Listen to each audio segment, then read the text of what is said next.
Yang terhormat Ibu Kepala BPD SMP 2 Binjai, Ibu Seniati SPD.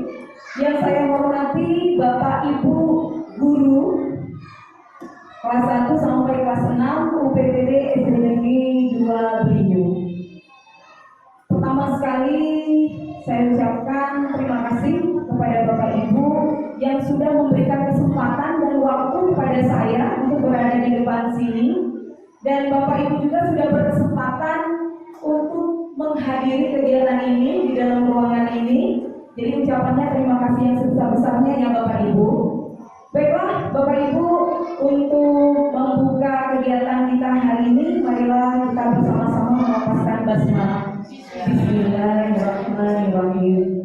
Sebelum kita mulai, saya di sini bukan bermaksud menggurui Bapak Ibu. Saya hanya meneruskan atau berbagi informasi yang sudah saya dapatkan terlebih dahulu. Jadi saya bukan menggurui Bapak Ibu, tidak ya Bapak Ibu. Hanya berbagi informasi. Mudah-mudahan dengan kegiatan ini kita semua dapat manfaatnya.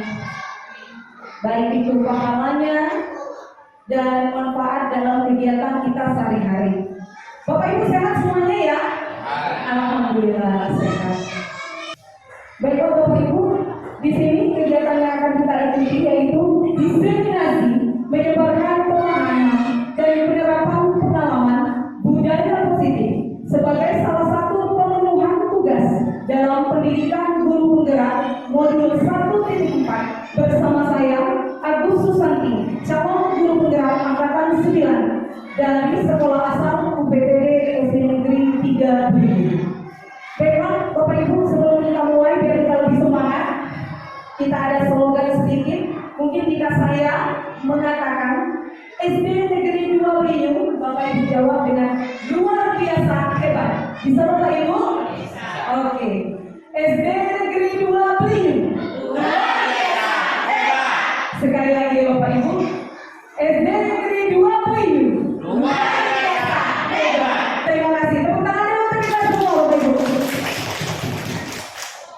Baiklah Bapak Ibu, mudah-mudahan doa kita tadi memang terjadi dan UPTD SD Negeri 2 Binjai menjadi SD unggul di Kecamatan Binjai. Amin, amin ya Rabbal Alamin. Baiklah Bapak Ibu, bisa lihat di depan ada kata budaya positif.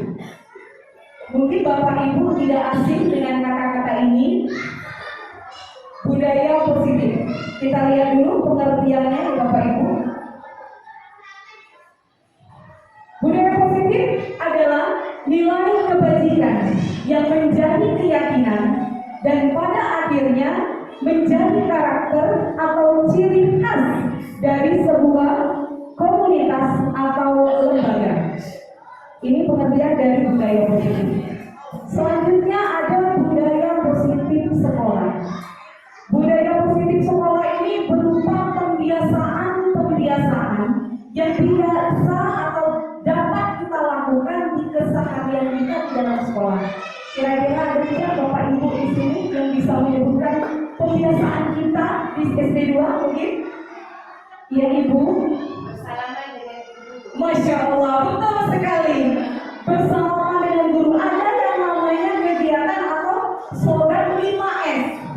Senyum, sapa, salam, sopan dan santun. Alhamdulillah, itu salah satu yang dilaksanakan di sekolah ini ya Ibu ya. Terima kasih Bu Sri. Ada yang lain? Banyak? Apa kira-kira Bu ya? Iya, bagus sekali Masya Allah. Itu termasuk pembiasaan positif. Karena nilai apa yang kita inginkan dari anak didik kita kalau menjadi lagu Indonesia Raya? Masya Allah, luar biasa guru-guru di sini. Nasionalisme. Selain itu masih banyak lagi Bu. Saya rasa di sekolah ada lagi? Dia betul sekali. Ada one jus katanya. Kemudian ada literasi. Masya Allah. Itu pembiasaan yang kita lakukan di sekolah kita ya Bapak Ibu, yang akan menjadi ciri khas akhirnya dan karakter kita akan terbentuk. Ada juga kegiatan kebersihan ya. Mungkin di sini ada Jumat bersih, betul Ibu Sri? Iya. Di sekolah ini apa pasti ada kegiatan Jumat bersih, yaitu kebersihan yang dilakukan setiap hari Jumat. Kemudian ada berdoa sebelum dan sesudah anak-anak belajar.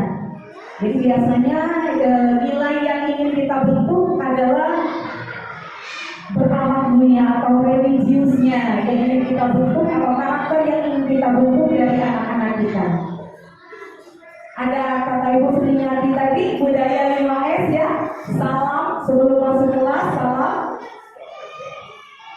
Kemudian ada literasi, seperti yang Bu Ina tadi katakan, itu ada literasi biasanya 15 menit sebelum pembelajaran dimulai.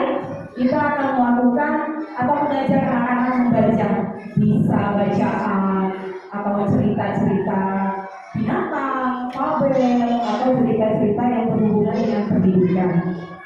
Untuk budaya positif, saya rasa Bapak Ibu semua sudah sangat paham sekali. Dilihat dari kegiatan tadi dengan pertanyaan begitu luar biasa, dijawab dengan baik. Kemudian kita masuk ke konsep inti budaya positif. Konsep inti budaya positif ini ada 7. Yang pertama adalah perubahan paradigma belajar.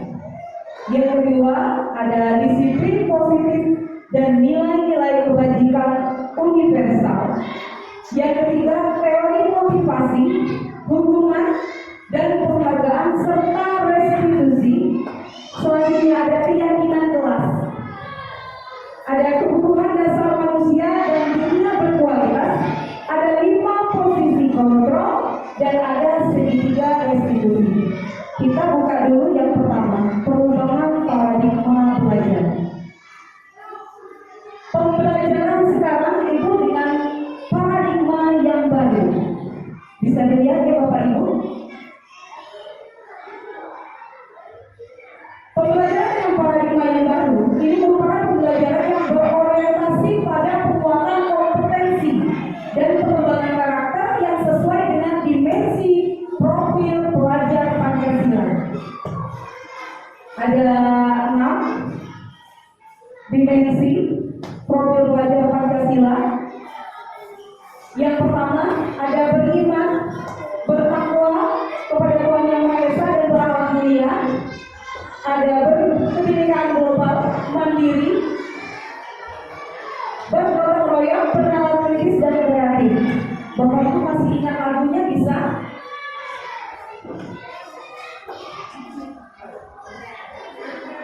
Iya, bisa ya? Kita nyanyi sama-sama, boleh nggak Bapak Ibu? Boleh, yuk. 1, 2, 3. Belajar Pancasila, beriman dan bertakwa pada Tuhan Yang Esa dan berakhlak mulia, berkebinekaan global, gotong royong mandiri, kreatif dan bernalar kritis. Tepuk tangan dulu untuk kita semua, luar biasa Bapak Ibu hebat semuanya. Selanjutnya Bapak Ibu, pembelajaran yang dirancang harus memenuhi kebutuhan dan karakteristik beragam dari masing-masing peserta didik agar proses belajar pun menjadi lebih bermakna.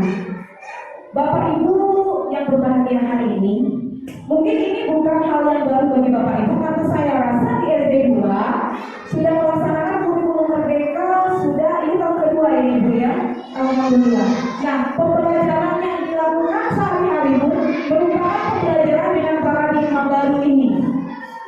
Jadi berpusatnya kepada peserta didik, dan pembelajaran yang dilakukan itu pembelajaran yang bermakna, yang menyenangkan bagi anak-anak.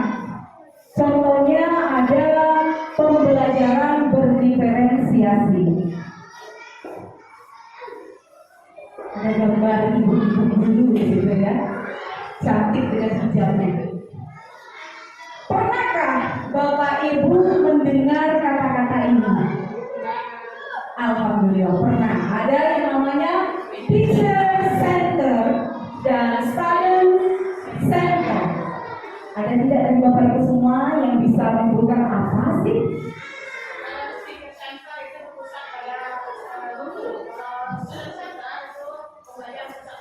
Masya Allah, bagus sekali Ibu Nia dan Ibu Isna ini. Wah, sudah paham betul ya. Teacher Center dan Student Center.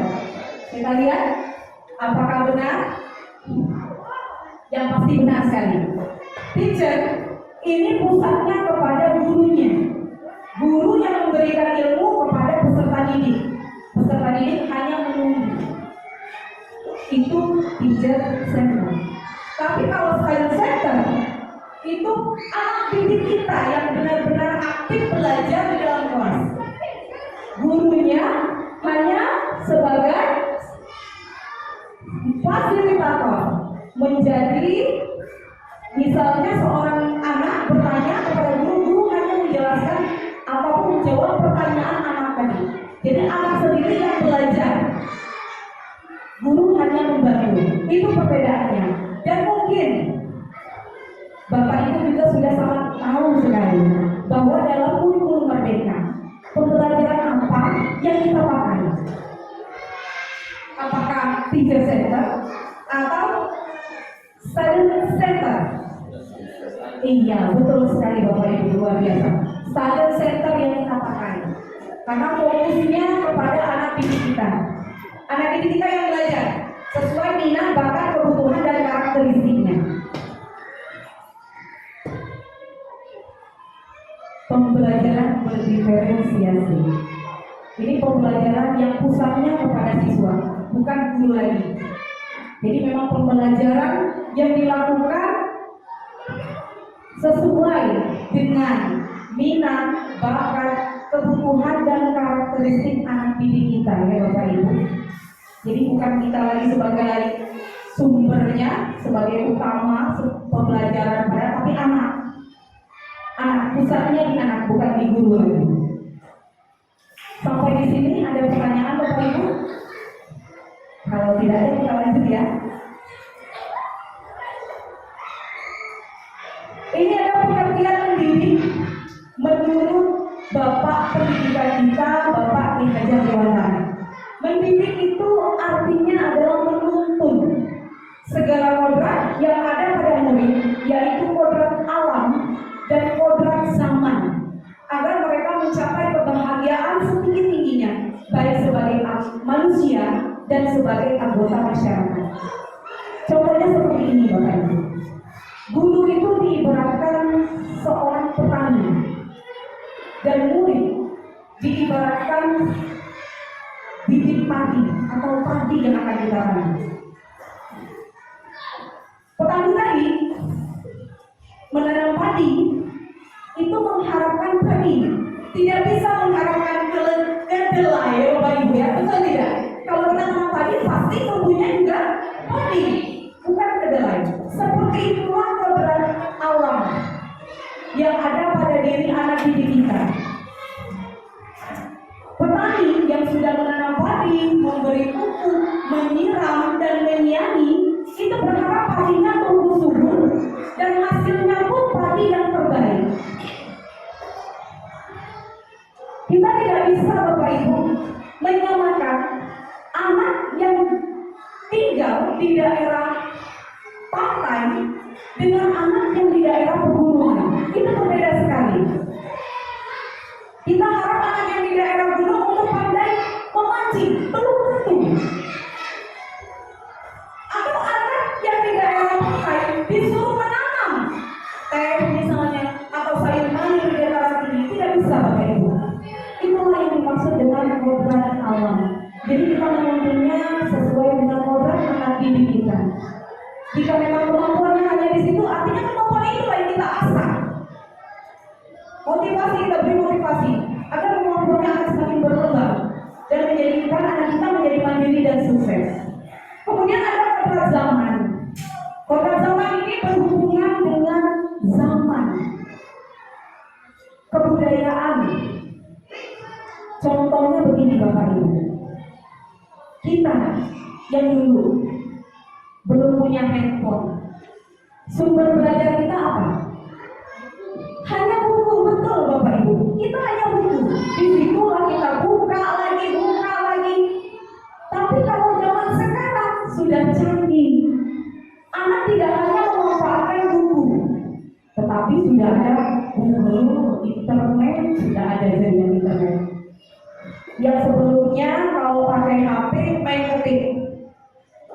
daerah penghasil tebu.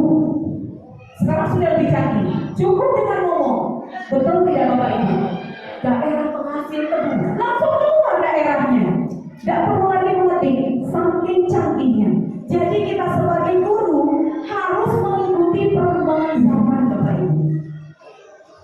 Ya, memang kita tidak bisa memaksakan ya. Apabila ada Bapak Ibu guru yang memang waktunya sudah hampir pensiun atau seperti apa, kurang mengetahui paham ilmu teknologi, tetapi setidaknya walaupun kita tidak mahir Bapak Ibu, kita bisa menggunakannya. Mungkin seperti itu untuk kodrat zaman. Jangan sampai anak kita lebih pintar dari kita ya Bapak Ibu. Setidaknya sama lah. Anak Bu, Ibu baca ada isi Padlet. Padlet aku lah. Kaki dong Ibu prosedur di internet. Boleh. Bapak Ibu lihat dulu. Oh, Padlet itu ternyata untuk mengisi pertanyaan. Jangan sampai anak kita lebih pintar dari kita. Maunya seperti itu ya Bapak Ibu ya. Tapi ini bukan paksaan. Kita sama-sama belajar. Saya berdiri di depan sini juga bukan saya merasa lebih pintar dari Bapak Ibu. Tidak sama sekali Bapak Ibu. Mungkin Bapak Ibu lebih baik dari saya. Jadi kita sama-sama belajar. Kita masuk selanjutnya, ada perubahan paradigma teori kontrol atau teori pilihan atau ilusi kontrol. Ini mungkin bagi kita baru, termasuk saya Bapak Ibu. Saat saya belajar ini rasanya saya agak, oh ternyata saya salah. Ada kata-kata itu yang keluar dari hati dan pikiran saya. Yang pertama, guru mengontrol murid itu hanya ilusi dan belum tentu benar. Contohnya Bapak Ibu, saat anak kita berkelahi dengan temannya, hari ini kita kontrol, jangan lagi ya, ini tidak boleh. Kalau kamu melakukan ini, kamu melanggar peraturan, tata tertib dan keyakinan kelas kita. Besok pagi tidak terjadi, tapi besok lusa bisa saja terjadi kan Bapak Ibu. Anak bisa berkelahi lagi, karena bukan kita sebetulnya yang mengontrol anak didik kita. Walaupun tidak semua yang seperti itu. Lanjut yang kedua, ilusi bahwa kritik dan membuat orang merasa bersalah dapat menguatkan karakter. Ini juga ilusi. Karena lagi-lagi jika anak kita kuatkan karakternya hari ini, belum tentu besok dia tetap seperti itu. Bisa jadi lusa, minggu depan, bulan depan dia masih melakukannya lagi. Kemudian semua penguatan positif, efektif dan bermanfaat itu juga ilusi Bapak Ibu. Yang keempat, bahwa orang dewasa memiliki hak untuk memaksa. Ternyata itu juga ilusi. Saya dulu berpikir, saya guru, kamu anak-anak, kamu harus ikut aturan Bapak Ibu dulu. Ternyata tidak bisa seperti itu Bapak Ibu. Karena sudah pasti tidak besok lagi, tidak lusa atau minggu depan atau bulan depan, mereka pasti melakukannya, mengulanginya. Itu artinya teori kontrol ini hanya ilusi. Baik. Ada yang namanya perubahan paradigma, stimulus respon atau teori kontrol atau teori pilihan. Siapa sesungguhnya yang memiliki kontrol?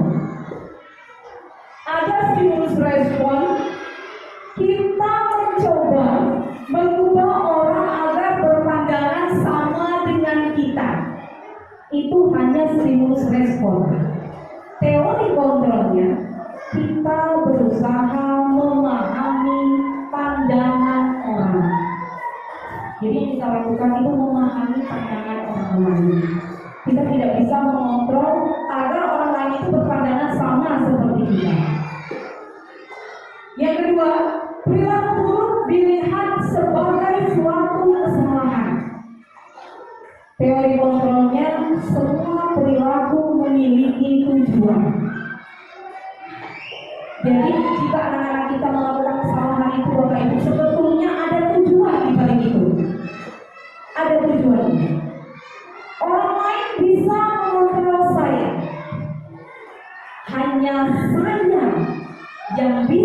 mengontrol diri saya sendiri, bukan orang lain. Saya bisa mengontrol orang lain. Saya tidak bisa mengontrol orang lain. Pemaksaan adalah pada saat bujukan gagal.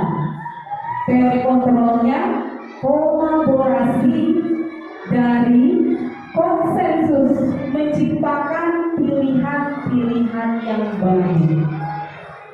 Selanjutnya model berpikir menangkal. Tapi teori kontrolnya model berpikir menang-menang. Jadi Bapak Ibu, jika kita dengan murid, tidak ada lagi yang namanya yang gurunya saya menang, anak murid kalah. Tidak, Bapak Ibu. Ubah paradigma kita, ubah mindset kita, menjadi kita sama-sama menang. Saya sebagai ibu guru menang dan murid juga menang.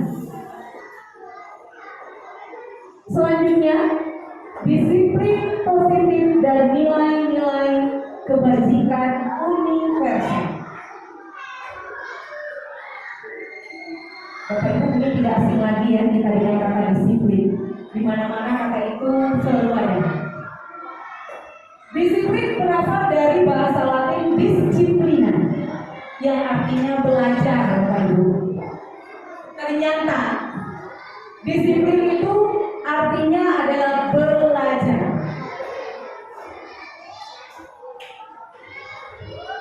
Makna asal dari kata ini berkonotasi dengan disiplin diri dari murid-murid. Sokrates dan Plato. Disiplin diri membuat orang menggali potensinya menuju sebuah tujuan apa yang dia hargai. Namun dalam budaya kita ya Bapak Ibu, disiplin ini berubah menjadi sesuatu yang dilakukan pada orang lain, seseorang pada orang lain untuk mendapatkan kepatuhan. Kecenderungan umum adalah menghubungkan kata disiplin dengan ketidaknyamanan, bukan dengan apa yang kita hargai atau pencapaian suatu tujuan dunia. Saat saya belajar kata-kata disiplin positif ini, ada banyak hal yang bagi saya masih keliru dalam hal ini, termasuk kata disiplin. Kita pikir anak yang mematuhi peraturan itu adalah anak yang disiplin. Ternyata bukan itu sebetulnya. Disiplin itu belajar. Misalnya ada peraturan kita ya Bapak Ibu ya, hadir di sekolah pukul 7. Karena jam 7.15 sudah masuk. Anak-anak datang ke sekolah memang betul pukul 7. Tapi yang mereka lakukan adalah hukumannya, bukan belajarnya, tapi hukumannya yang mereka tangguhi. Jadi mulai sekarang kita belajar bersama-sama ya Bapak Ibu. Ternyata disiplin itu adalah proses belajar. Kita lanjut, ada nilai-nilai kebajikan universal. Nilai-nilai kebajikan adalah sifat-sifat positif manusia yang merupakan tujuan mulia yang ingin dicapai setiap individu.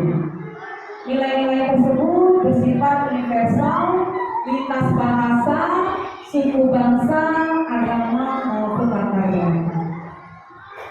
Setiap perilaku atau perbuatan memiliki suatu tujuan. Ini menurut William Glaser pada teori kontrol 1984. Yang kedua, dengan mengaitkan nilai-nilai kebajikan yang diyakini seseorang, maka motivasi intrinsiknya akan terbangun, sehingga menggerakkan motivasi dari dalam untuk dapat mencapai tujuan yang mulia yang diinginkan. Ini menurut Diana Gosen tahun 1998. Yang ketiga ada nilai-nilai kebajikan yang ingin dicapai oleh setiap anak Indonesia yang biasa kita kenal dengan profil pelajar Pancasila. Itu ada beriman, bertakwa kepada Tuhan Yang Maha Esa dan berakhlak mulia, mandiri, bernalar kritis, berkebinekaan global, bergotong royong dan kreatif. Kita lanjut ya Bapak Ibu.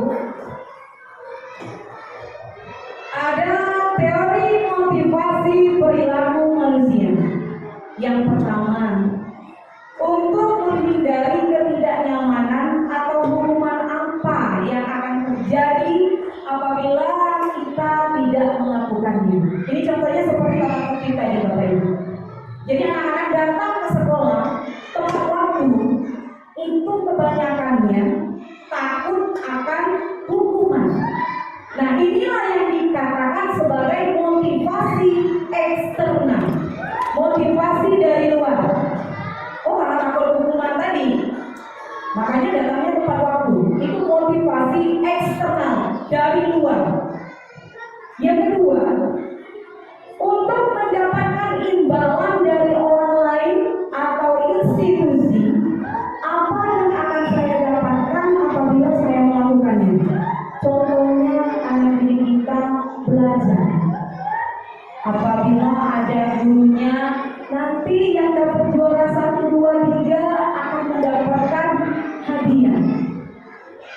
Hadiahnya apa Bu? Nanti Ibu bisa berikan, jangan takut. Nah, itu adalah motivasi eksternal dari luar, dari gurunya, bukan dari dalam diri anak. Jadi anak-anak belajar dengan giat hanya mengharapkan imbalan atau hadiah. Selanjutnya yang ketiga, untuk menghargai diri sendiri. Saya akan menjadi orang yang seperti apa bila saya melakukannya. Contohnya Bapak Ibu, tiket kelas. Setiap kelas sudah dibuatkan jadwal tiket di dalam kelas bersama-sama. Ada anak yang berpikir seperti ini, oh saya mau datang pagi, mau tiket. Kalau tidak tiket, di mana belinya? Contohnya ya belinya. Itu motivasinya masih eksternal. Tapi jika anak berpikir seperti ini, oh harus datang pagi hari ini karena aku tiket. Aku harus bertanggung jawab dengan tugas yang sudah diberikan oleh ibu guru. Dengan aku tiket, kelasku menjadi bersih dan nyaman aku belajar. Nah, itulah yang dinamakan dengan motivasi intrinsik, motivasi dari dalam diri anak itu sendiri. Ini yang mau kita bentuk dari anak didik kita, Bapak Ibu. Jadi bila perlu, itu motivasinya dari dalam diri, agar dia konsisten melakukannya. Kalau masih dengan motivasi dari luar, artinya anak itu bisa berubah. Hari ini dia pikir dalam pagi, minggu depannya belum tentu dia dalam pagi, minggu depannya lagi pagi misalnya. Dia tidak konsisten jika itu motivasi dari luar atau eksternal. Tapi jika dari dalam diri, contohnya beginilah Bapak Ibu, kitanya ya, kan ada pikir umumnya di sekolah ini ya, ibu seni ya, sudah dijadwalkan dari Senin sampai Sabtu. Ada yang bahasa negara kalau kayak kawan menggoda datang pagi. Artinya itu motivasi apa Bapak Ibu? Eksternal ya, luar biasa. Itu motivasi eksternal. Belum dari dalam diri kita Bapak Ibu. Tapi kalau kita berpikir, aku harus menjadi contoh yang terbaik untuk anak didikku di sekolah dan teman-temanku di sekolah. Karena aku adalah seorang guru yang digugu dan dididik. Nah, itu adalah motivasi dari dalam, iya, internal, intrinsik. Nah, itu yang kita harapkan bersama. Betul ya Bapak Ibu? Bagaimana kalau Ibu sendiri? Betul Ibu? Betul. Kesadaran diri yang memang kita harapkan kita melakukan itu karena kita menghargai diri kita sendiri. Kita lanjut ya Bapak Ibu. Merdeka. Menurut Bapak pendidikan kita, merdeka itu artinya tidak hanya terlepas dari perintah, akan tetapi juga cakap, bukan memerintahkan diri kita sendiri. Jadi kalau ibu seni atau ibu kepala sekolah, tiket umum sudah ada jadwalnya ya. Kita tidak hanya melakukan itu karena perintah dari kepala sekolah, tidak. Tapi kita memerintahkan diri kita sendiri. Kita hargai diri kita sendiri. Oh, tiket kita cuma seminggu sekali, cuma saya pikir dari Selasa, artinya Selasa saya harus datang lebih awal, mengajak anak-anak membersihkan itu sekolah. Begitu ya Bapak Ibu ya. Ini menurut pemikiran Konsepsi Keteladanan Sikap Merdeka catatan kelima 2013 di halaman 469. Sampailah kita dihukum oleh penghargaan. Selama ini Bapak Ibu, saya merasa memberikan penghargaan kepada anak-anak saya itu hal yang sangat mulia. Ternyata ada hal positif dan negatif, bahkan lebih banyak negatifnya yang akan terbentuk dari penghargaan yang kita berikan tadi. Maaf ya Bapak Ibu, ini bukan berarti kita menyamakan hal baik yang kita lakukan. Sebetulnya saya yakin apa yang kita lakukan, penghargaan yang kita berikan itu adalah hal yang baik. Betul Bapak Ibu? Betul. Niat kita baik. Kita ingin memotivasi teman-teman yang lain, murid-murid yang lain. Tapi ternyata dalam jangka panjang itu banyak sisi negatifnya. Yang pertama, tapi sebelumnya kita lihat dulu. Penghargaan berlaku sama dengan hukuman. Itu kata yang penting. Penghargaan berlaku sama dengan hukuman. Dalam arti meminta atau membujuk seseorang melakukan sesuatu untuk memenuhi suatu tujuan tertentu dari orang yang meminta atau membujuk. Dorongannya eksternal, artinya dari luar ya Bapak Ibu, dan akan ada faktor ketergantungan. Beberapa dampak dari pemberian penghargaan menurut Alpicon tahun 1993. Yang pertama, pengaruh jangka pendek dan jangka panjang. Contohnya seperti ini Bapak Ibu. Kita akan memberi hadiah saat anak-anak ulangan semester mendapat nilai yang terbaik, peringkat 1 sampai 3 kita beri hadiah. Kadang-kadang sampai kita beri piala. Betul tidak Ibu? Betul ya? Itu jangka panjangnya akan membuat anak belajar karena dapat penghargaan. Bukan belajar karena ingin mencapai cita-cita, tidak lagi. Dia ingin mendapatkan penghargaan itu. Jadi dia belajar dengan sungguh-sungguh. Itu untuk jangka panjang yang kurang baik bagi anak kita. Kemudian penghargaan menghukum. Contohnya seperti ini. Ada anak yang semester ini juara 1. Tiba-tiba di semester kedua dia tidak dapat juara. Apa yang dia lakukan? Ada beberapa anak yang nangis, sedih. Artinya itu sudah berubah menjadi penghukum. Kalau dia tidak dihukum, dia tidak mungkin menangis. Tapi dia menangis karena dia merasa dirinya, oh kenapa aku bisa tidak ranking? Tapi aku yang sama. Dia menghukum dirinya sendiri. Itu sebagai penghukum. Dilanjutkan, penghargaan mengurangi ketepatan. Kadang-kadang seperti ini ya Bapak Ibu. Ada anak yang dari keluarga orang tuanya tidak sekolah tinggi atau bahkan tidak sekolah, dengan anak yang bapak atau ibunya seorang guru dan seorang yang berpendidikan, misalnya atau karyawan swasta yang sekolahnya tinggi. Kalau anak yang bapaknya guru, kalau di rumah belajar enak gak Bapak Ibu? Enak. Ada mamanya, nah yang ini apa jawabannya? Oh, ini jawabannya. Enak. Tapi anak yang bapak mamanya gak sekolah, aku jawabannya mah, mana tahu kalau aku belajar sampai sini waktu sekolah. Artinya proses yang dilalui oleh anak yang bapak-bapaknya tidak sekolah itu lebih keras, lebih banyak prosesnya, usahanya dibandingkan dengan anak yang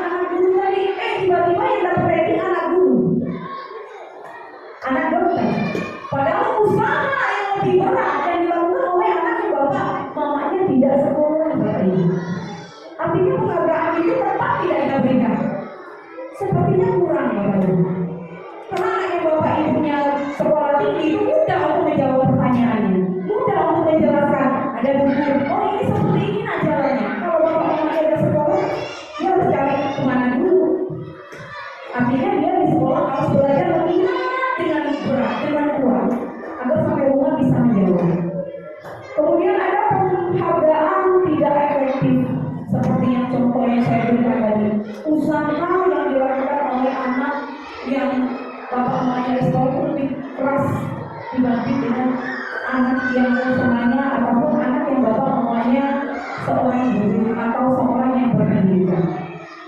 Kemudian penghargaan merusak hubungan. Biasanya ini anak didik kita saat temannya dapat ranking.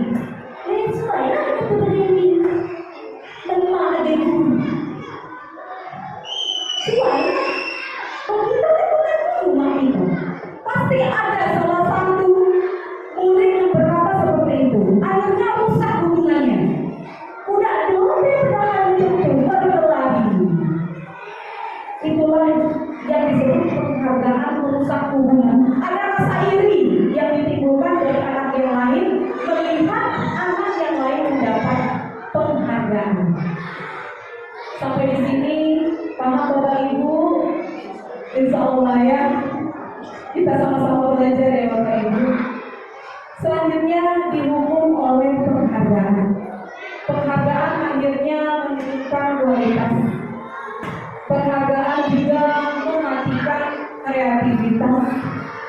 Dan penghargaan juga mengurangi motivasi intrinsik. Jadi saat anak sudah terbiasa dengan diberi hadiah, dengan penghargaan, motivasinya akan lama-lama menjadi hilang. Nah, yang penting sudah berhadiah, apalagi disebut di tengah lapang. Juara satu, bangga betul. Padahal membuat hal-hal yang lain atau sisi-sisi negatif yang lain terbentuk ya Bapak Ibu. Kita lanjut. Apresiasi. Nah, bentuk program kebajikan. Ini Bapak Ibu bukan berarti kita tidak boleh memberi penghargaan ya sebagai guru ya, bukan. Ada hal lain yang bisa kita lakukan untuk mengapresiasikan kerja anak didik kita. Di sini dalam memberikan apresiasi atau pengakuan perlu diingat beberapa hal. Satu, beri pengakuan secara khusus. Misalnya, hari ini anak ini telah membantu teman yang lain saat belajar mengalami kesulitan. Dia yang sibuk bantu. Itu kita catat Bapak Ibu. Kita harus punya catatan setiap hari. Nah, saat itu kita kasih apresiasi. Tidak perlu dengan hadiah.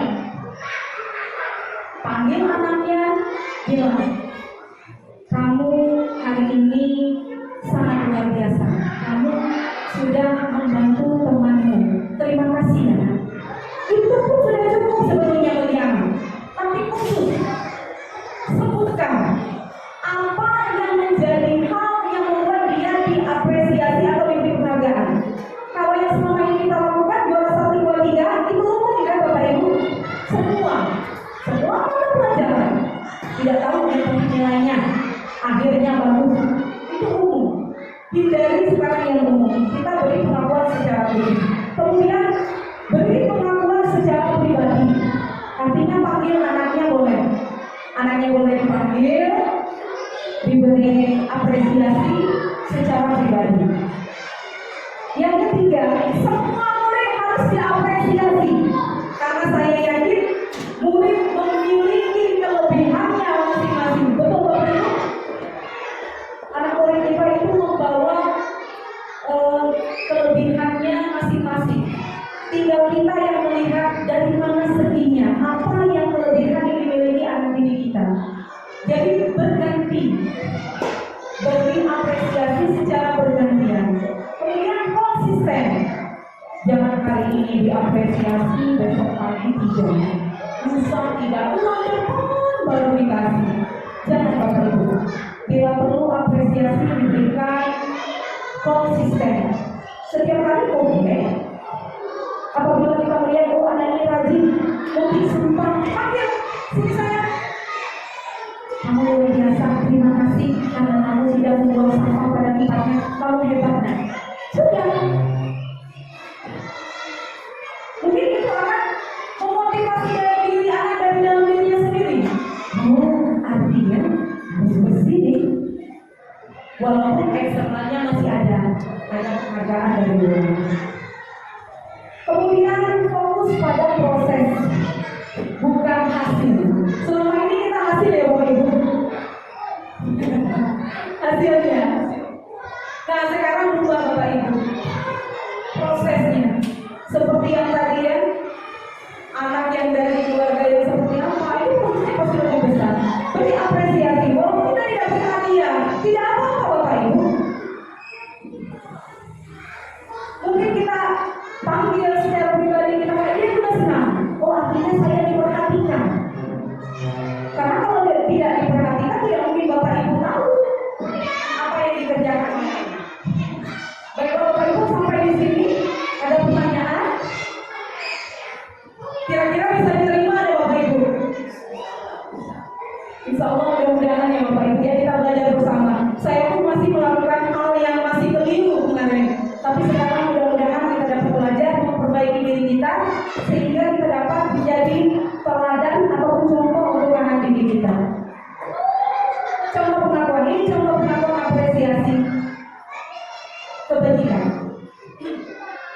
Sebagai pembuka, kemarin Ibu perhatikan nilai kebajikannya, rasa empatimu besar sekali. Situasinya pada saat menolong murid baru di kelas kita.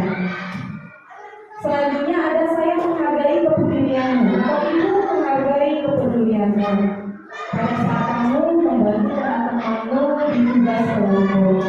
Jadi kepeduliannya Bapak Ibu ini dihargai.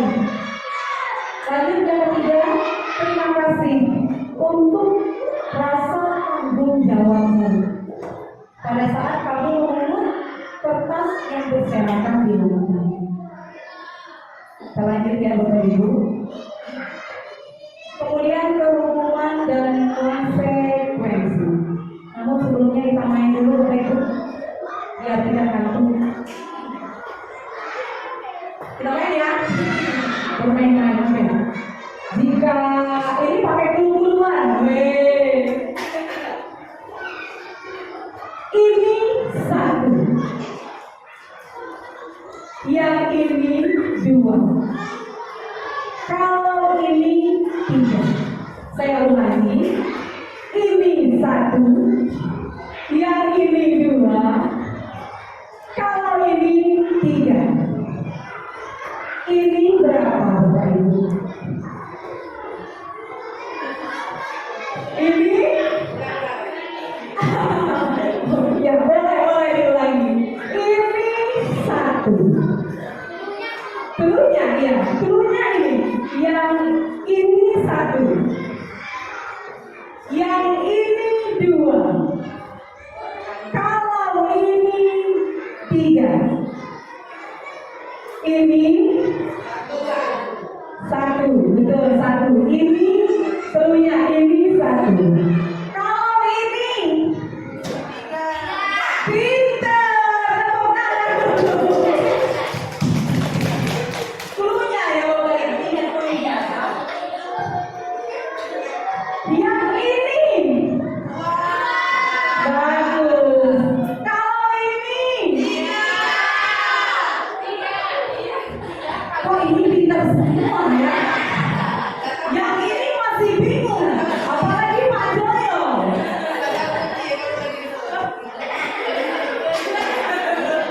Sekali lagi, telurnya ini satu, yang ini dua, kalau ini tiga, yang ini kalau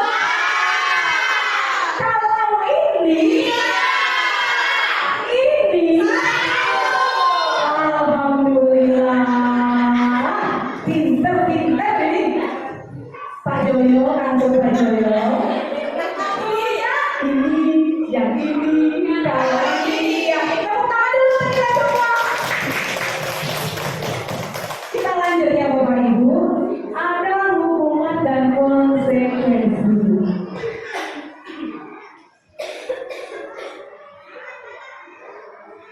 Kita lihat sama-sama Bapak Ibu. Ada hukuman dan ada konsekuensi. konsekuensi. Yang pertama, mencatat 100 kali di dalam buku kalimat, saya tidak akan terlambat. Ini adalah sebuah apa Bapak Ibu? Hukuman. Sementara boleh tidak hukuman kita lakukan kepada anak murid kita? Boleh tidak Bapak Ibu? Hukuman tidak boleh lagi kita lakukan kepada anak didik kita, ya. Lanjut, lari mengelilingi lapangan basket 2 kali karena terlambat hadir di sekolah.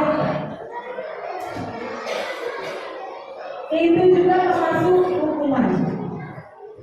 Kecuali jika pelajaran olahraga ya Pak Joyo, anak yang lain sudah lari, dia terlambat, Pak Joyo suruh dia lari lagi, itu bukan hukuman, tapi itu termasuk konsekuensi. Misalnya larinya lebih banyak dari yang lain, itu konsekuensi bukan hukuman. Karena pelajaran olahraga memang selalu ada pemanasan setiap kali mau belajar, betul Pak Joyo? Betul. Murid diminta untuk push up 15 kali karena tidak menggunakan seragam lengkap saat upacara bendera. Ini juga adalah sebuah hukuman.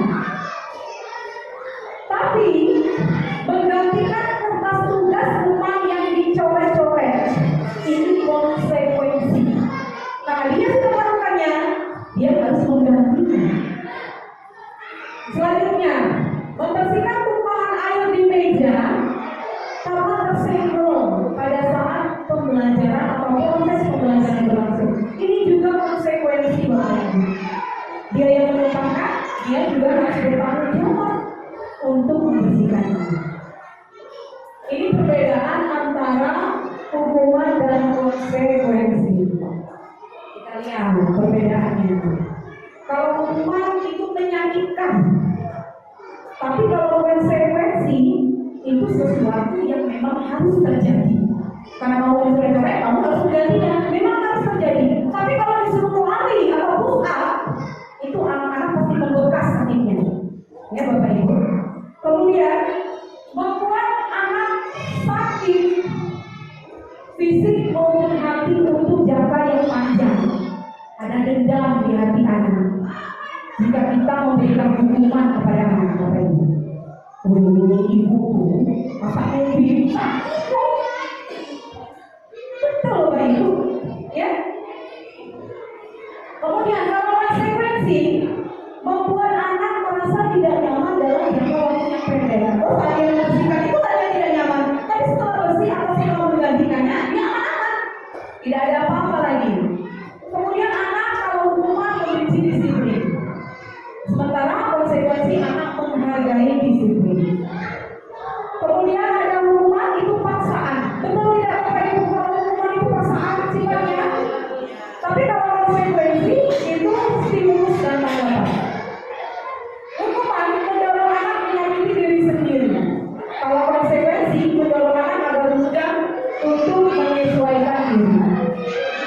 Hukuman konsep diri yang buruk. Kalau konsekuensi konsep diri yang baik. Dia harus bertanggung jawab tadi ya. Itu kan banyak keterangan. Anak belajar untuk menyembunyikan kesalahan. Konsekuensinya anak belajar untuk mematuhi peraturan. Untuk hukuman marah, rasa bersalah dipermalukan, merasa tidak dihargai. Sedangkan konsekuensi anak kehilangan hak, dibuat tidak nyaman dan diasingkan. Itu untuk perbedaan hukuman dan konsekuensi ya Bapak Ibu. Kemudian ada restitusi. Restitusi ini pengertiannya adalah proses menciptakan kondisi bagi murid untuk memperbaiki kesalahan mereka, sehingga mereka bisa kembali pada kelompok mereka dengan karakter yang lebih kuat.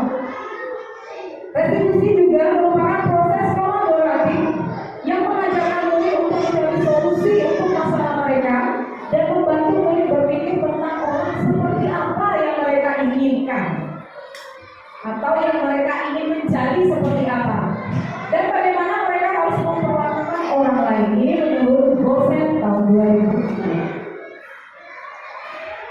Nah ini Bapak Ibu, ada yang namanya identitas gagal dan ada identitas sukses. Kalau identitas gagal ini biasanya hubungannya dengan hukuman. Kalau identitas sukses itu hubungannya dengan disiplin atau belajar.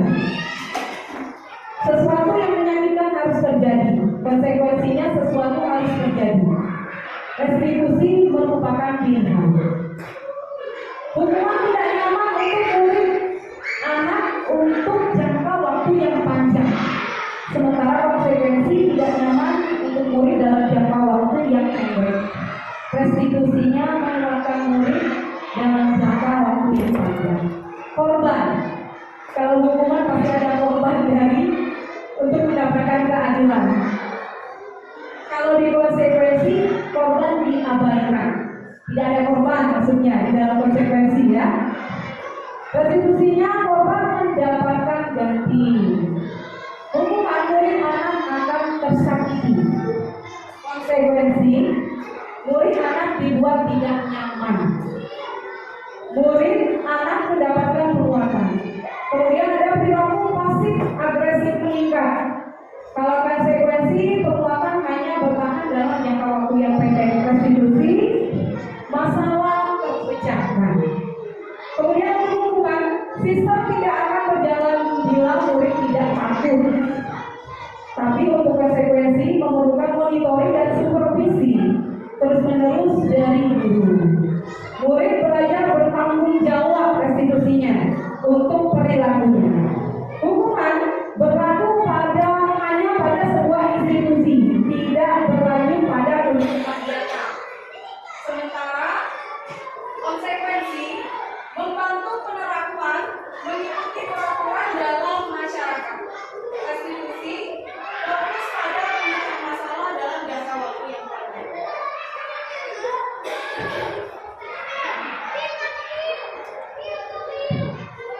Selanjutnya hukuman, peraturannya adalah kamu harus, yang namanya hukuman pasti dengan kata-kata kamu harus. Tapi untuk konsekuensi, mampukah kamu melakukannya? Terima kasih. Ada kata terima kasih jika di konsekuensi. Untuk restitusi, apa yang kamu yakini? Apa yang bisa kamu lakukan untuk memperbaiki masalah ini? Kemudian hukuman, murid atau anak membenci peraturan. Kalau konsekuensi, anak akan menghormati peraturan. Untuk restitusi, murid menghormati dirinya dan orang lain. Jadi hukuman sifatnya Bapak Ibu negatif. Jika konsekuensi netral. Restitusi baru positif. Jadi mulai sekarang Bapak Ibu ya, hindari hukuman. Karena hukuman hasilnya tidak akan baik untuk anak kita. Tapi lakukanlah konsekuensi dan restitusi. Ada 9 ciri-ciri restitusi. Yang pertama, bukan menebus kesalahan, namun belajar dari kesalahan. Oh, tadi melupakan air lagi kita belajar. Kalau melupakan kita harus bersih sini. Anak belajar. Oh, saya harus hati-hati mulai sekarang. Itu namanya belajar dari kesalahan, bukan menebus kesalahan. Yang kedua, perbaiki hukuman. Yang memperbaiki hubungan. Akhirnya hubungan guru dengan murid tetap baik-baik saja, tidak ada dendam. Kalau ada restitusi. Kemudian tawaran, bukan paksaan. Jadi bukan dipaksakan tapi ditawar. Ditanya, bagaimana kamu menyelesaikan masalah yang kamu lakukan? Suruh dia menyelesaikan sendiri. Kita sebagai pendampingnya, dia nanti akan berpikir sendiri dengan diri kita. Restitusi menuntut untuk melihat ke dalam diri, mencari kebutuhan dasar yang mendasari tindakan. Restitusi diri adalah cara yang paling baik. Restitusi fokus pada karakter, bukan tindakan. Restitusi fokus pada solusi. Restitusi fokus pada solusi. Restitusi mengembalikan murid yang berbuat salah pada kelompoknya. Kita lanjut Bapak Ibu untuk keyakinan salah atau keyakinan salah.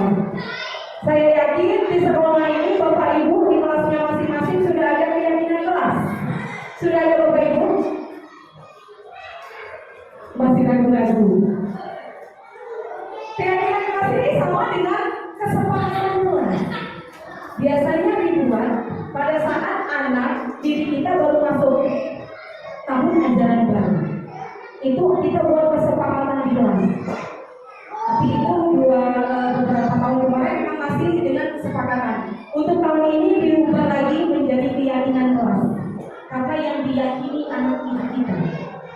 Mereka yakini, bukan hanya disepakati saja, tapi diyakini.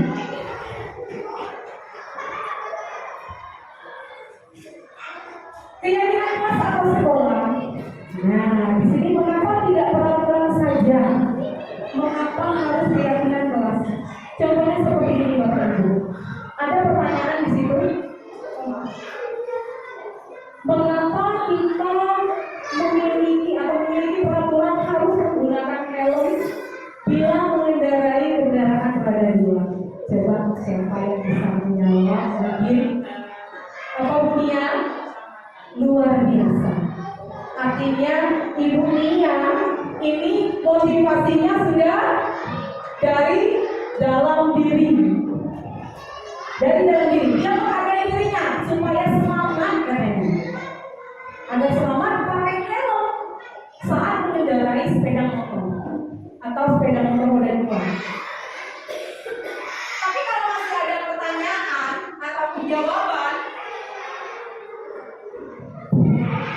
jika pertanyaannya seperti ini, mengapa? Ya, bisa.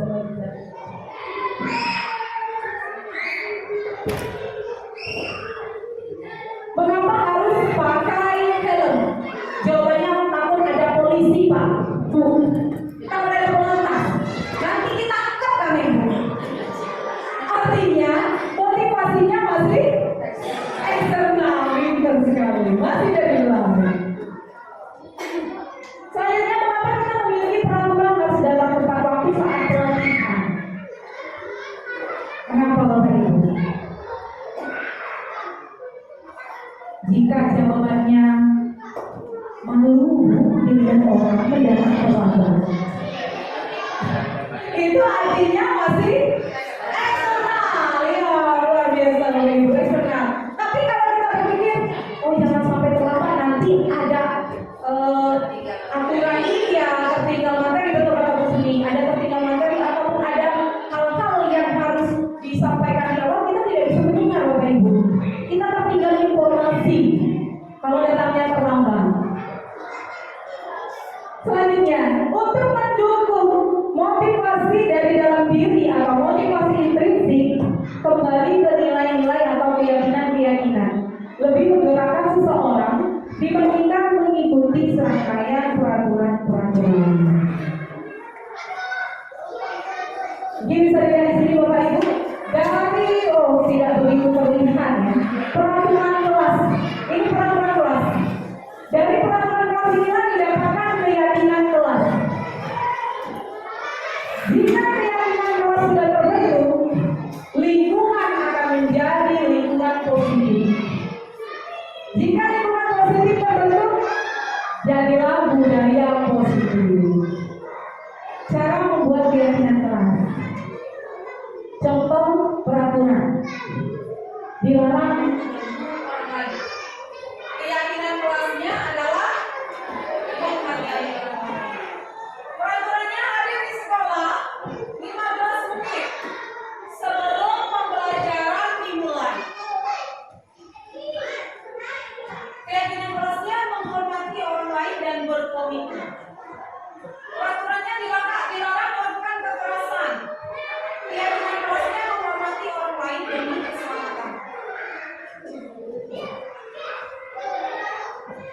Lanjut peraturan, dilarang membuang sampah sembarangan. Keyakinan kelasnya adalah tanggung jawab. Di sini contoh pembuatan keyakinan kelas. Bagi Bapak Ibu yang belum ada membuat ya, bolehlah kita sama-sama belajar membuat keyakinan kelas. Sampailah kita ke kegiatan pendalaman keyakinan kelas dengan tabel T dan Y. Ada yang namanya hormat. Kami meyakini bahwa sangat penting untuk menghormati semua orang dan barang milik orang lain. Bekerja, kami meyakini bahwa sangat penting untuk mengerjakan segala pekerjaan atau mengikuti kegiatan yang telah ditugaskan. Diterima dan dimiliki.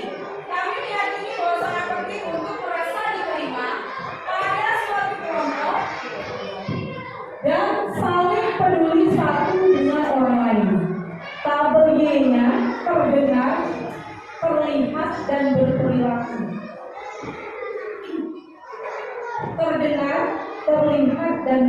anak dulu. Untuk tabel T, tampak seperti, tidak terlihat. Tampak seperti di sini. Di sini tidak tampak seperti. Di sini tampak seperti, yang tidak tampak seperti. Kemudian diterima dan dimiliki tampak seperti dan tidak tampak seperti. Ini contoh keyakinan kelas.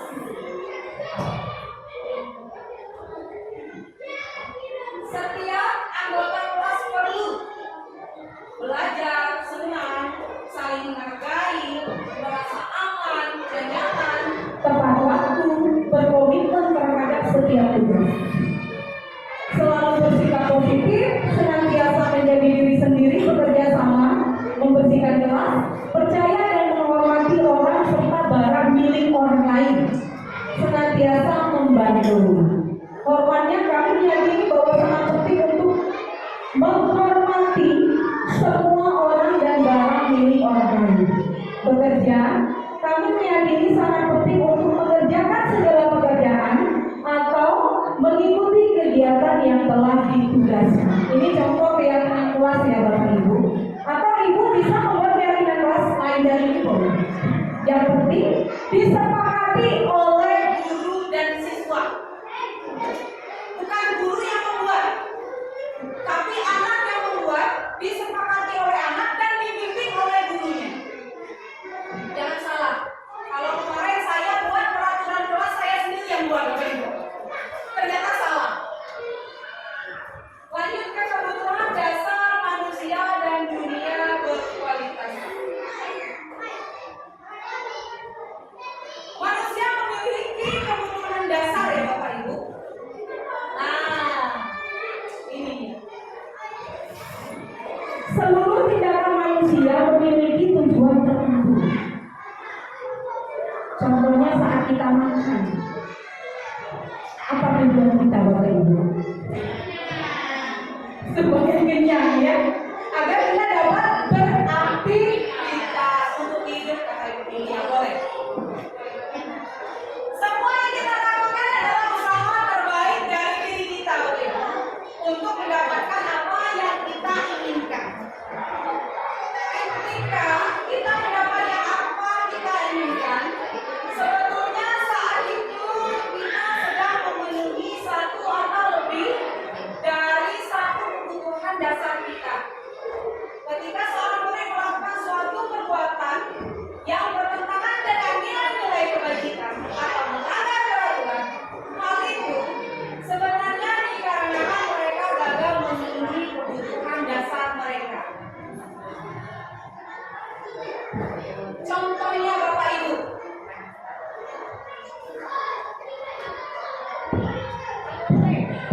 contohnya seperti ini. Anak kita di kelas mengganggu teman di sebelahnya. pasti ada tujuannya. Pasti ada tujuannya Bapak Ibu. Mungkin mereka kurang disayangi di rumah, jadi mereka minta perhatian Bapak Ibu dulu. Betul ya Bapak Ibu? Dengan dia mengganggu temannya, kan temannya bilang, Bu, si A gangguku. Pasti ibu guru, aku kawan. Dia senang diperhatikan oleh guru. Ada anak didik kita yang seperti itu ya Bapak Ibu? Pasti ada. Karena mungkin kebutuhan dasar di rumahnya tidak dia miliki. Bisa jadi orang tuanya kurang memperhatikan dia di rumah, sehingga mereka minta perhatian kepada Bapak Ibu guru di sekolah. Ada 5 kebutuhan dasar yang kita miliki Bapak Ibu. Yang pertama adalah bertahan hidup. Itu termasuk kesehatan, rumah, makanan. Kalau kita tidak makan dari pagi sampai sore, Bapak Ibu, bagaimana rasanya? Lemas, kurang semangat. Kenapa? Karena kebutuhan dasar kita untuk bertahan hidup tidak terpenuhi. Akhirnya baik.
Mami, pokoknya udah beli baju baru.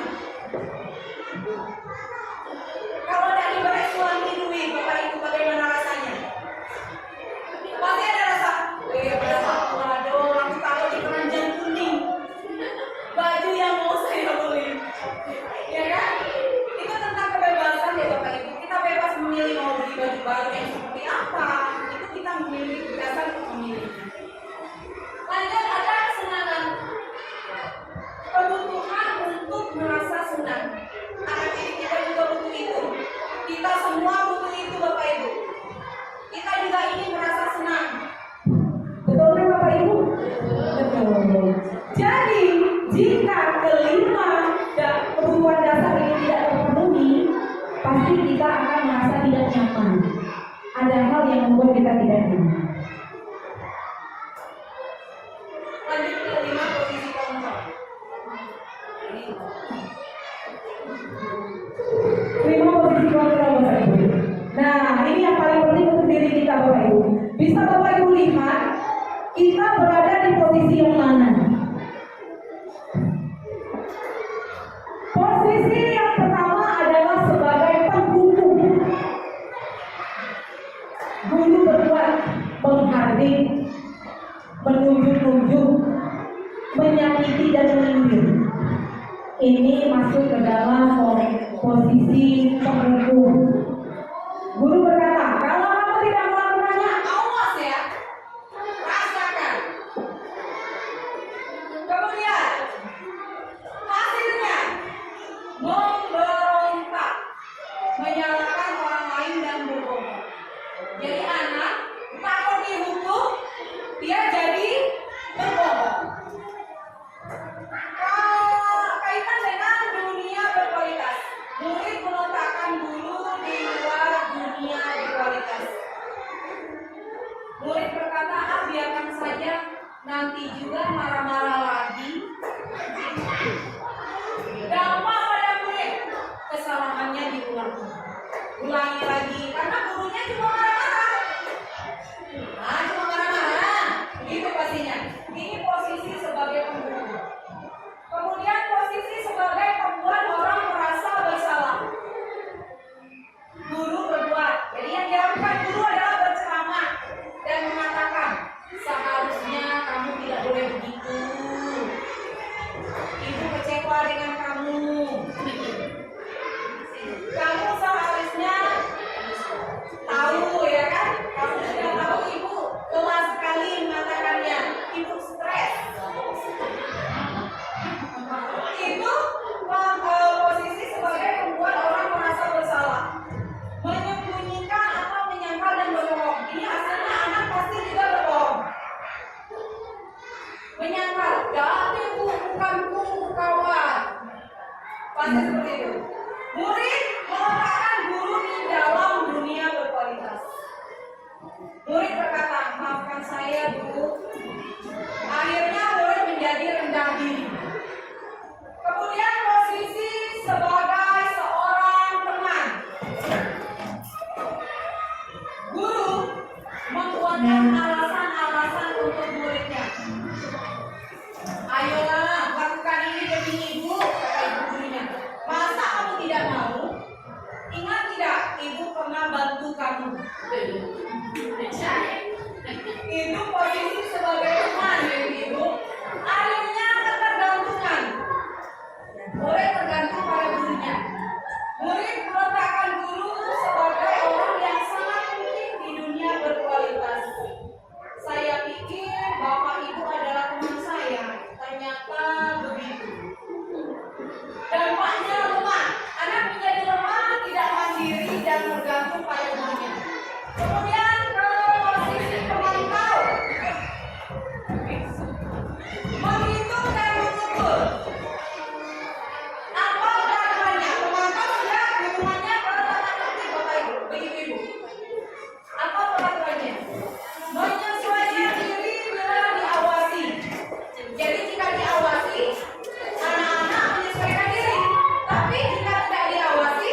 pertanyaan, apa yang kita yakini, apa yang bisa kau kerjakan untuk memperbaiki masalah ini, menguatkan pribadi. Jadi hasilnya adalah pribadinya yang dikuatkan.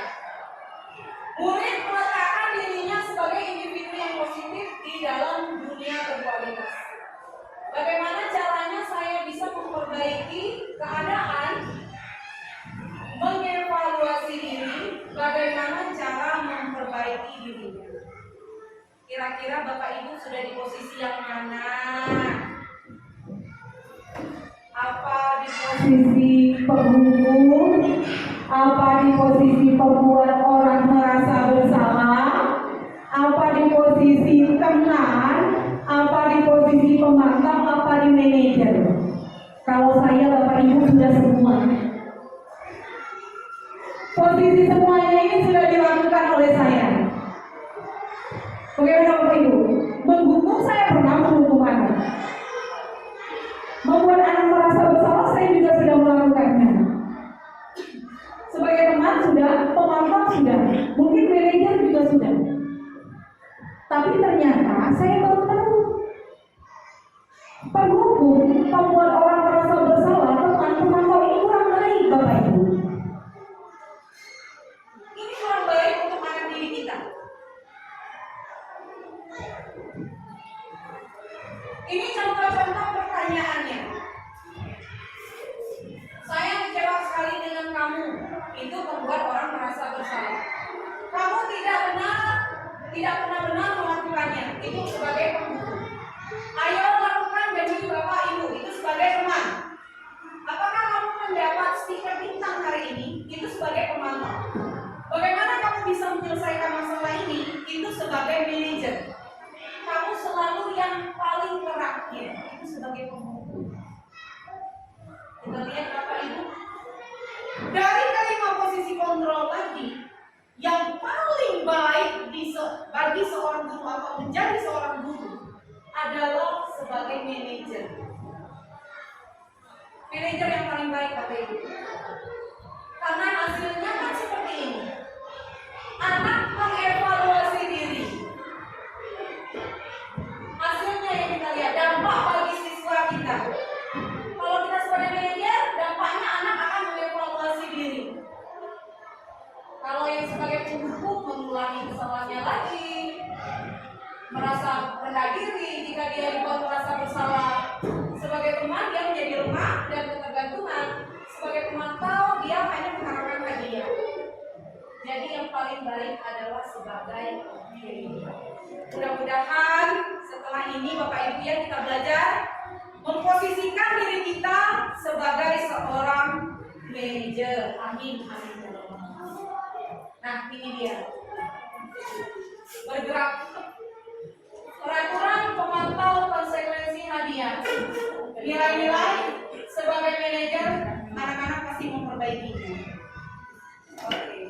Lanjut ke segitiga restitusi. Sudah pernah dengar belum Bapak Ibu segitiga restitusi? Belum ya? Sama Bapak Ibu. Saya setelah belajar ini baru tahu ternyata ada segitiga restitusi. Kita lihat.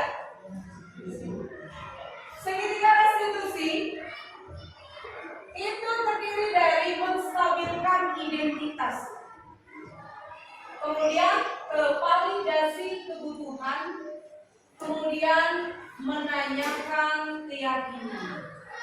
Inilah tahap-tahap dari segitiga restitusi. Contoh menstabilkan identitas. Setiap orang pasti pernah melakukan kesalahan. Kamu bukan satu-satunya yang pernah melakukan ini. Ini contoh kata-kata atau kalimat yang menstabilkan identitas. Lanjut yang kedua, validasi kebutuhan.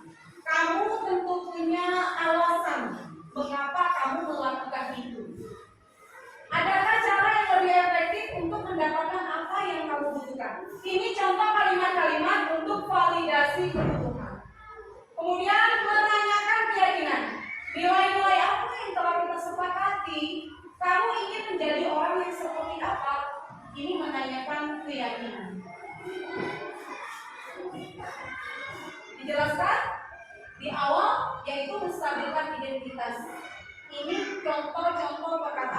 dunia. Menstabilkan identitas. Berbuat salah itu manusiawi. Tidak ada manusia yang sempurna. Bapak Ibu juga berbuat salah. Kita pasti bisa menyelesaikan masalah ini. Bapak Ibu tidak tertarik mencari tahu siapa yang benar, siapa yang salah. Bapak Ibu lebih tertarik menyelesaikan masalah. Kalau kamu menyalahkan dirimu sendiri terus-menerus, apakah kamu bersikap baik pada dirimu sendiri? Ini menstabilkan identitas, kalimat-kalimat untuk menstabilkan identitas. Lanjut ke validasi kebutuhan. Guru berkata, kamu bisa saja kan melakukan hal yang lebih buruk, tapi kamu tidak melakukannya. Kamu pasti punya alasan mengapa melakukannya. Apa yang penting bagi kamu? Kamu boleh tetap berusaha menjaga sikap itu, tapi tambahkan sikap yang lain yang baru.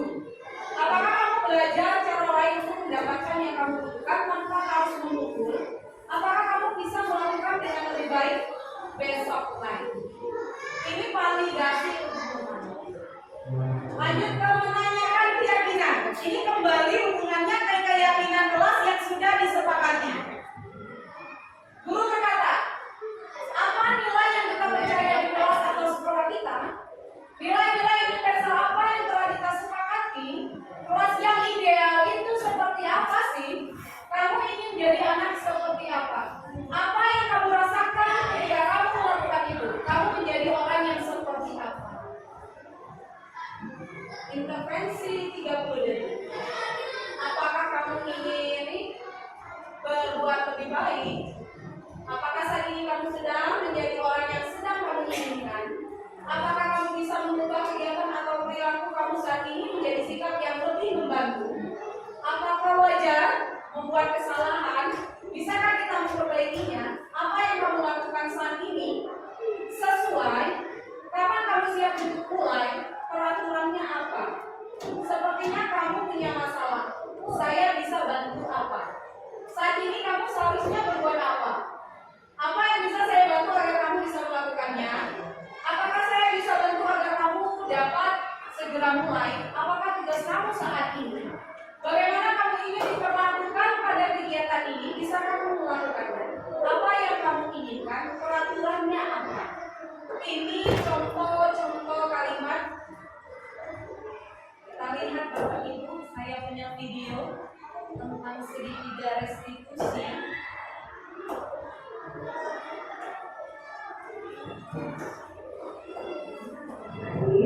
Tadi mungkin ada di bahwa anak-anak itu menurut penjelasan Ayu sudah berapa kali diulang teman-teman dan kali waduh sudah banyak ya. Mencoba itu sebuah kesalahan tidak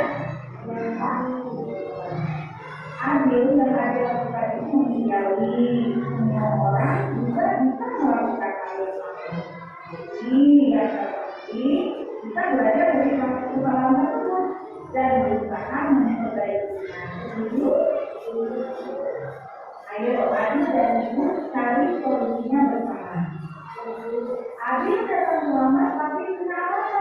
Coba jelaskan dengan Ibu. Kenapa Adi datang selamat? Sebab saya sering menghadap prestasi dan kurang Ibu. Begitu. Adi kamu tidak dengan keyakinan seperti kita pakai bersama. Kalau datang selamat artinya Adi tidak sesuai dengan keyakinan kuat. Ya,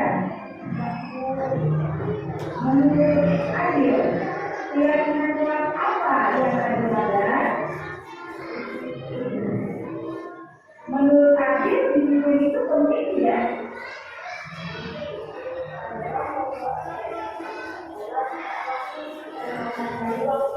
Betul, saya Adil itu sangat seperti contohnya kita dapat menghargai orang lain, pekerjaan kita tidak mulus dan kita dapat melatih satu.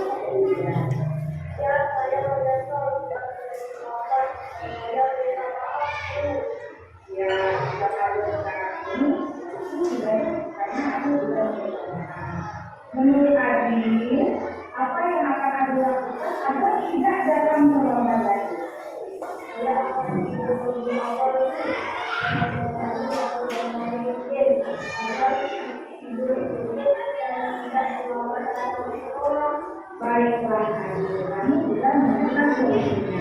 ibu atau bekerja sama dengan orang tuamu agar kamu tidak terlama dari sekolah. Dan silakan dulu kembali.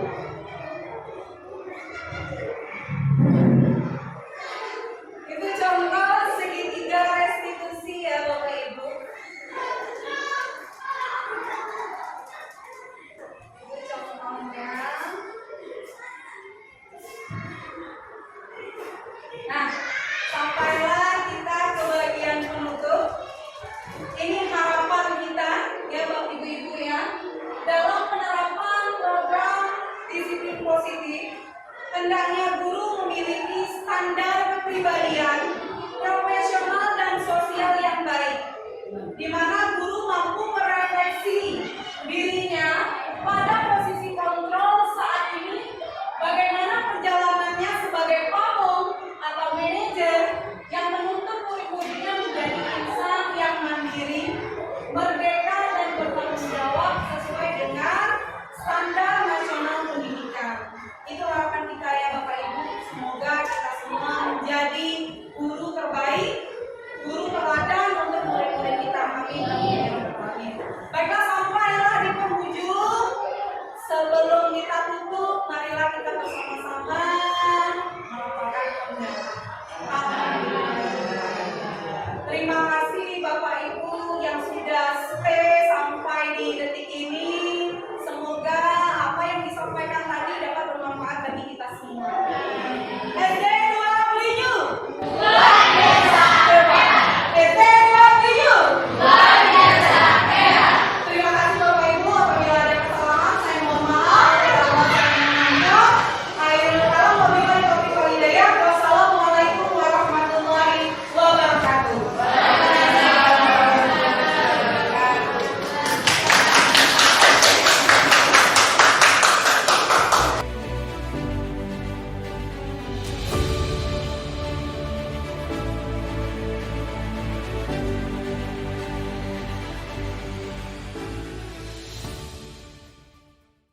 Assalamualaikum warahmatullahi wabarakatuh.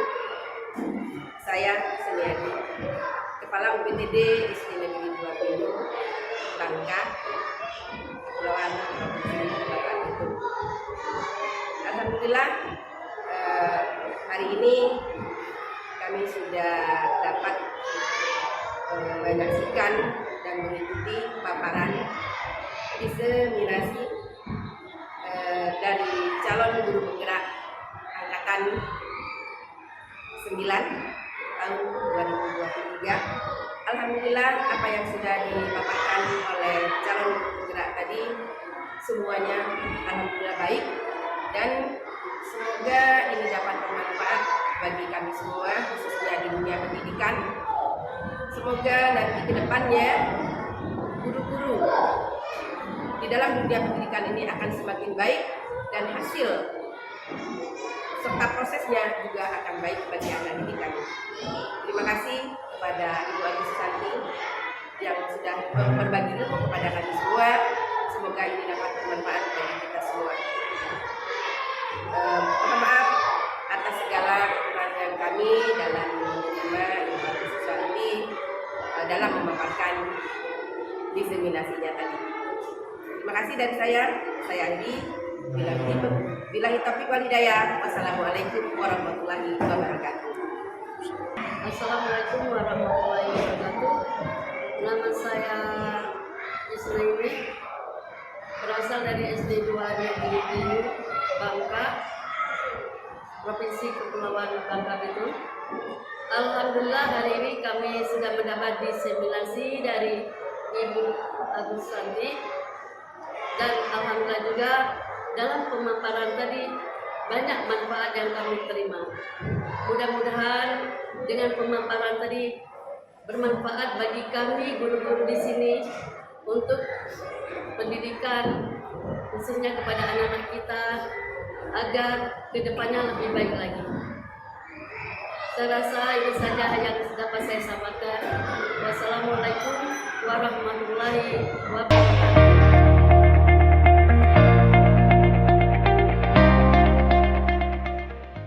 Bismillahirrahmanirrahim. Assalamualaikum warahmatullahi wabarakatuh, anak-anak.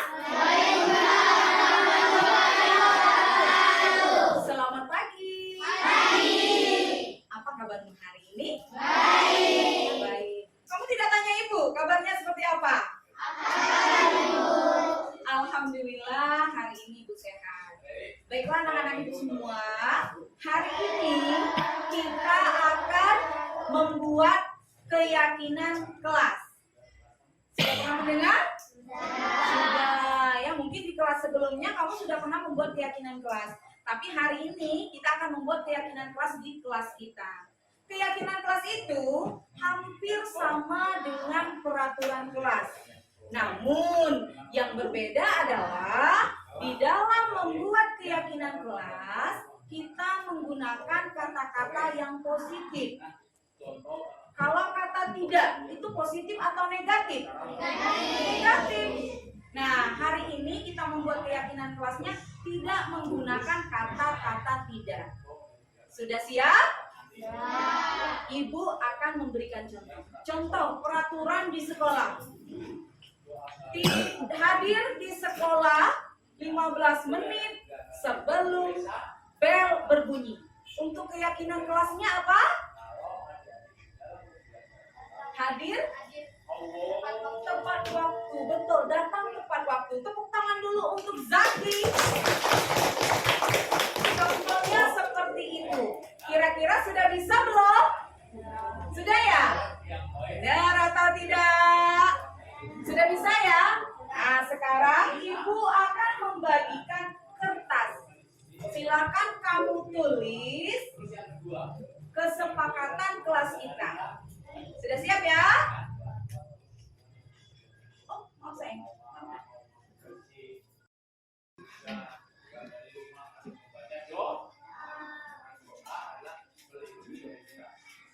Anak-anak silakan tuliskan apa saja keyakinan kelas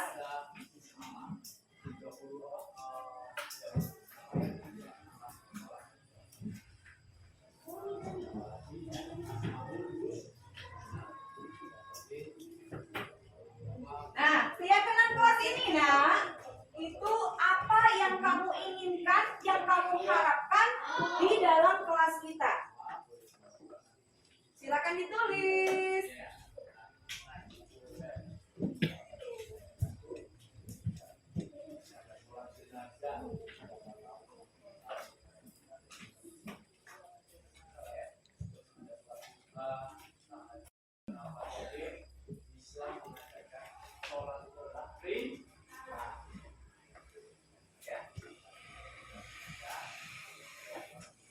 Silahkan ditulis. Belum ya? Oh, maaf saya.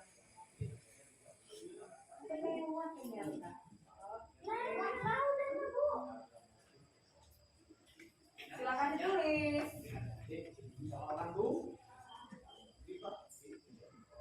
Apa yang kamu harapkan di dalam kelas kita?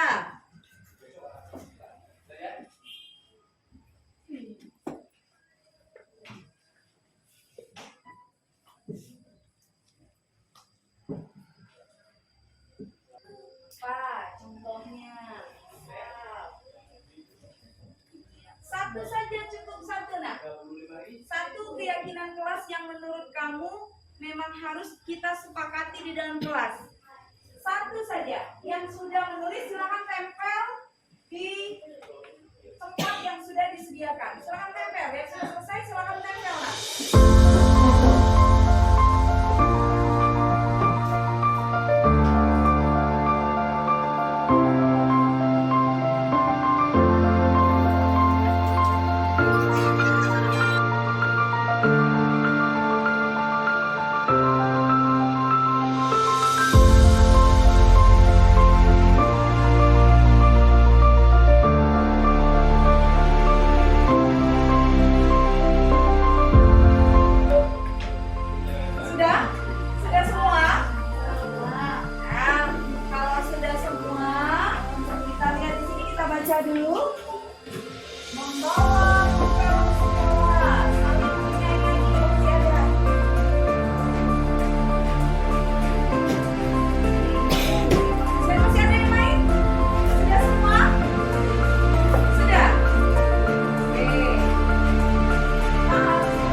7, 8. Ada 8 keyakinan kelas yang kita sudah sepakati ya nak ya. Ada saling menyayangi, disiplin, hadir tepat waktu, merapikan rak sepatu, rukun.